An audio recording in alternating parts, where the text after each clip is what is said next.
All right, so in this video, we want to make some cargo netting strapping, something similar to like what's on the windows of drag cars or NASCAR. So we're thinking about making it out of the strapping material that we have strapping down the refrigerator, strapping down these shelves, and then strapping down these tubs because we have extra bit of the material. So we just need to measure it because we have a lot of things to negotiate. And now that we've hung up the stuff for the hammocks, I think this mount's probably going to go in this range somewhere. And then the other one is going to go over here. And we were thinking that until you release this, this is locked on. So we might just utilize this because all we're trying to do is stop stuff from coming out because it has come out on a road trip before. So the dimensions for this one look a little bit smaller and this one looks a little bit bigger. So we just need to figure that out. All right, so first, obviously, we're gonna measure. So that looks like 20, and then probably like right here, maybe 20 again. So that'll be the top shelf, and then the bottom shelf, it's gonna come from here. No, we're gonna put a mounting thing here. Well, in here somewhere. Here. Well, maybe in the center to make it look good, I guess. All right, so that's, yeah, see, that's 24. That's quite different. All right. Well, and it needs to be longer because we're going to use the hoops that we've used on the shelf. So the strap's going to come in and go over and snap on. Right. So yeah, we would definitely need to add that length. Okay, so then a width of probably 22 would be good there. All right, so basically what I'm going to do is I'm going to take these measurements and then I'm going to go and cut all the strapping. Then I'm going to kind of weave it together and then sew it, and then we'll attach the snap. So, all right, so I put one together just so that I kind of knew what I was doing. We ended up weaving these but not securing them because we thought that would make them better able to catch larger things and absorb the impact. I stitched around in a square. So this is for the top one, so it's going to be a little bit smaller. So right now what I'm going to do is basically figure out the lengths I want for the bottom one, which are going to be slightly larger because the opening's slightly larger. And then I'm going to cut all the pieces. Because this is basically nylon, you do also have to burn the ends. Otherwise they're going to start fraying and get everywhere. So I'm going to cut everything out and kind of weave it together and then pin it, and then I'll take it over to the sewing machine. So I'm measuring the new strips up against the old strips, and then we're burning them as we go so that they don't unravel. I'm just matching them up to the measurements as well as the one that we already made, and then I'm measuring out the cross pieces here.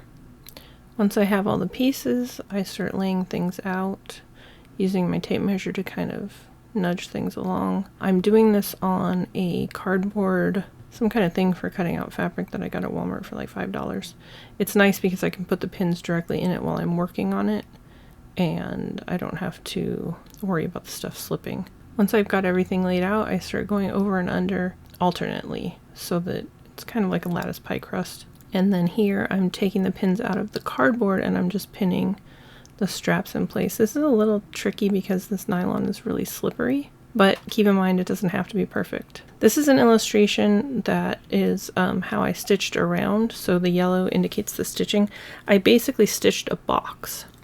So here I am just stitching, and I keep turning it around because I'm trying to stitch in a square. I figured that was the most secure way to attach each strap together. So it's a little fussy, but I figured that was the goal is to get it to just attach. The first set that we made, we used a super strong thread, which was kind of a mistake because it was very tensioned or very springy, and so it kept messing up in the bobbin. I just couldn't get the tension right. So in the second one, we just used regular thread and it worked just fine.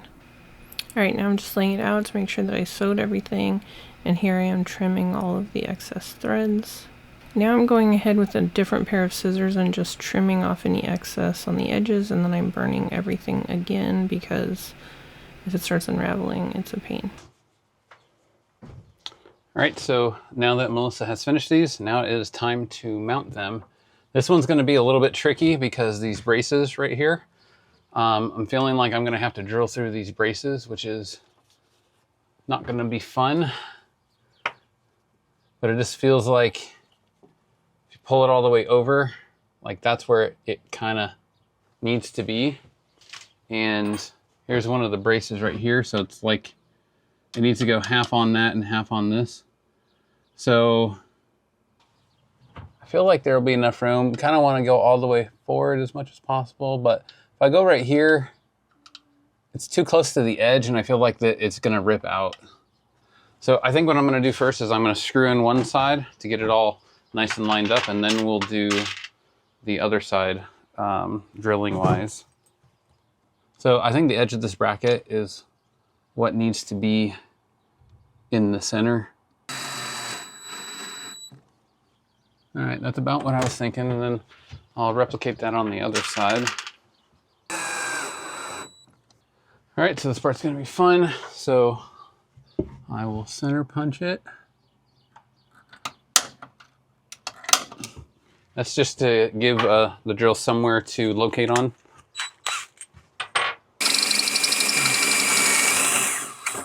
All right, we don't need to go up any further than through the plate because we still need the screw to be able to bite down. All right. That one's in. Now we're gonna have to do this one. This one's gonna be a little trickier because of all the wiring that's right here.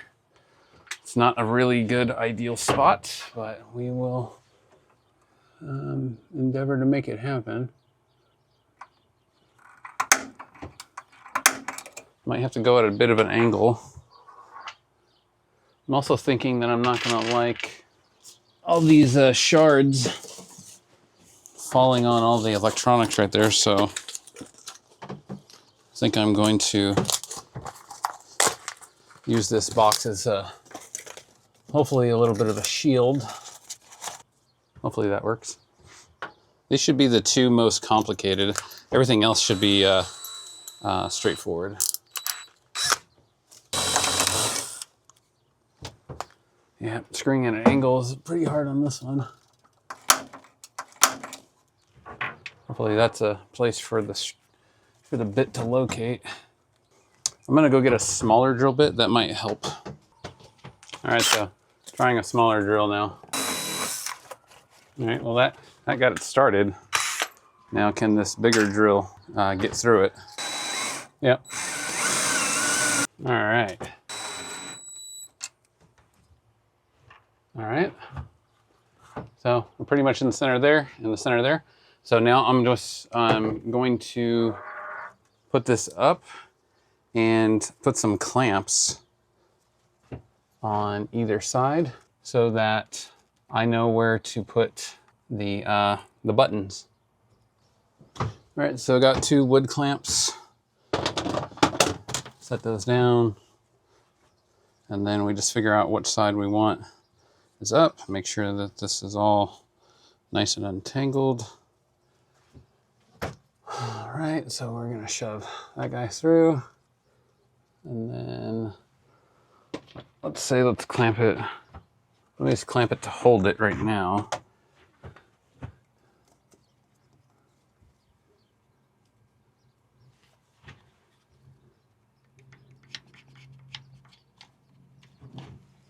All right, let me readjust this one.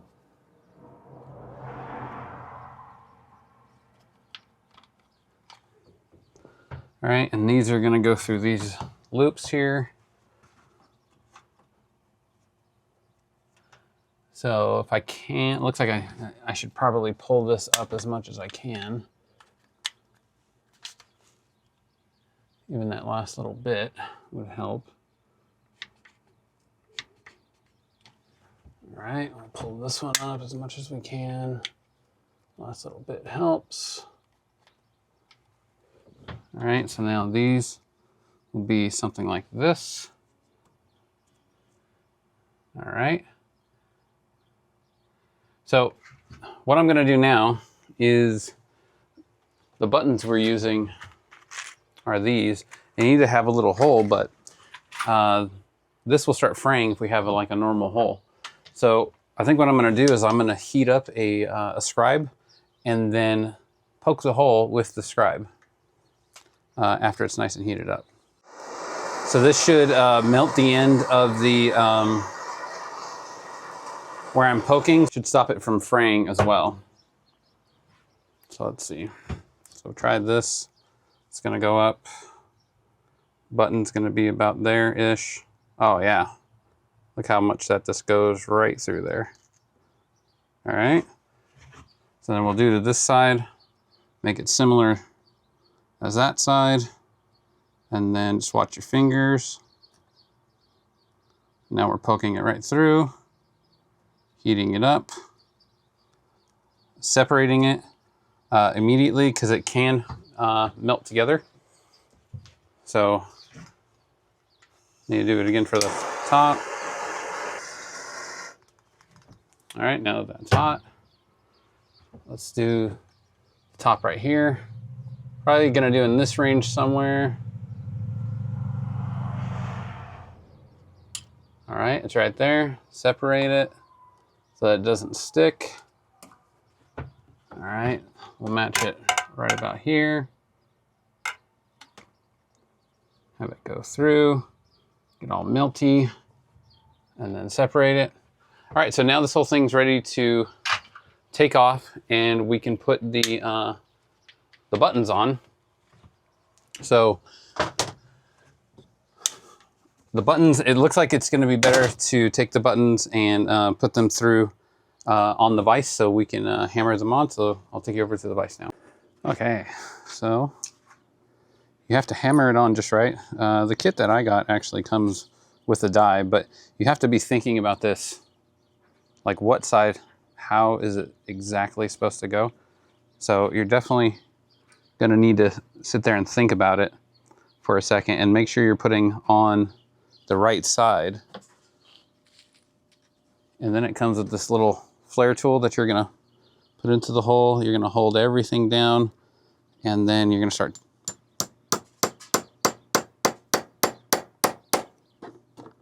You'll feel it, it just kind of stops. It's all right, that's on. So now you want to make sure you're putting on the next part the right way. The little die has two parts to it. Now you're going to locate that on that part, and then just double checking, you're going to need to close this way. So then we're going to stick this through that hole that we melted, or mostly melted. Okay, get all the little strings off and around it. And then we're putting this on the right way. Okay, and now we're going to hammer this on.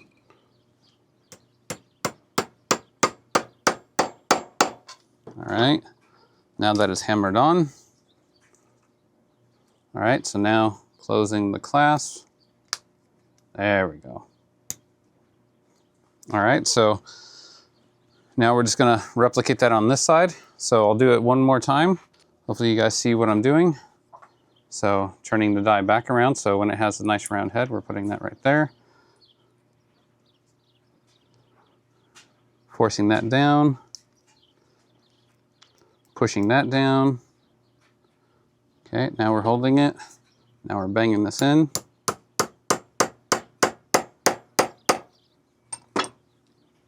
All right, that's all nice and in there. All right, now let's get this piece. Flip the die over to the side that has the little dimple. Now just double checking. All right, that is forced on. And now just making sure that we're putting this on the right way. We're sliding that on. Okay, making sure everything's lined up on the die. All right, that's in the right spot. And now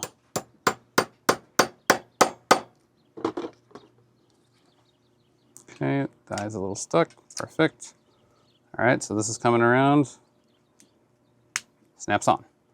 All right, so that's not so bad. So now let's go install it and see how it looks. All right, so we are back. All right, I think we like the ones, yeah. So it was this side where it was really closely tucked to the top. So now hopefully our shafts right there, yep, they allow enough space through. So we're gonna click that on. And then now we're over here. And now we're pulling that down, clicking that on, and then we're clicking these around this. All right. And now we're clicking this one around this one. All right, so that's not so bad because we've had stuff just, so imagine one of these chairs just kind of coming this way. See, it's just a net that's just gonna catch it so it doesn't fly off. Also, some of the large rugs, there's still enough room to have it protrude out, but still have support everywhere. So the other thing you could do, if you really wanted to have this just to be the squares, you could sew right here, and right here. But right here, it has give this way and give this way. So we were just trying to stop stuff from sliding out so that we could stack stuff all the way up. But all right, so I'm going to repeat the process on here. So I'm going to put these probably up high and over. Maybe this one even over here a little bit. And then, since you've already seen me do it here, I'll just bring you back in when this side's done. All right, they are all in. So, those are the ones we did. I think it looks pretty good. This is just gonna stop stuff from flying out, which is all it needs to do. So that's all we're mainly concerned about, is stuff flying out and smacking into other stuff. So this is just to add a little bit of tension. So however you make yours, you can make these tighter or looser. These are what we're gonna do right now. So I guess theoretically we could twist these up to make it tighter if we wanted to. So yeah, if you have any questions or comments, put them down below. Please subscribe to the channel. Give us a like. If you want to see, there's videos on how we made these shelves, how we did the solar, all the places that we've currently traveled, and the solar array that we put on top of the trailer. And over here, all of this, and there's a giant bathroom behind that wall. So click the playlist down below to see everything that we've done, all the batteries down here. But thanks for watching and stay tuned.